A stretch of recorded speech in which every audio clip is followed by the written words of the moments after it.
The nice thing with Fort Street is we are completely unconstrained, and that doesn't mean that we can go wild. It just means that we we do what makes sense as opposed to being forced into a box. And many fund managers and advisors, they tend to have models, or they tend to be very more rigid and limited in terms of how they invest. For us, it's really about what's logical, what's going on in the circumstances.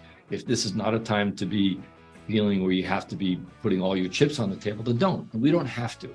Or if there's a specific region or a specific industry or a type of company that we're looking for, we have the flexibility to do that. Obviously, we do that within a very methodical, well thought out, careful way. We don't just put all our chips into one bucket. Far from it. We're doing the opposite of that. We tend to spread our bets, particularly in the environment we're in today, so that we can survive in terms of whatever is coming at us. And I think COVID was a good example of that.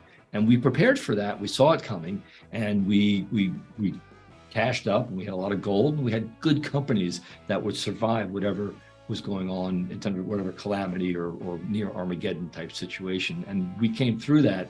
We were down only a minimal amount compared to the rest of the market. Part of the reason why we can do that is because we have this extensive network of relationships, which really is important. It really is a distinguishing factor. Because we have been all over the world working with some of the best and the brightest in the investment management industry, we can tap into those people to get a sense of their ideas, to source our own ideas, and also to find out, to be able to say, okay, we don't have the resources or capabilities in-house to do that, so we can outsource that to the experts that can. And most people don't have that kind of access, definitely not here in Hawaii.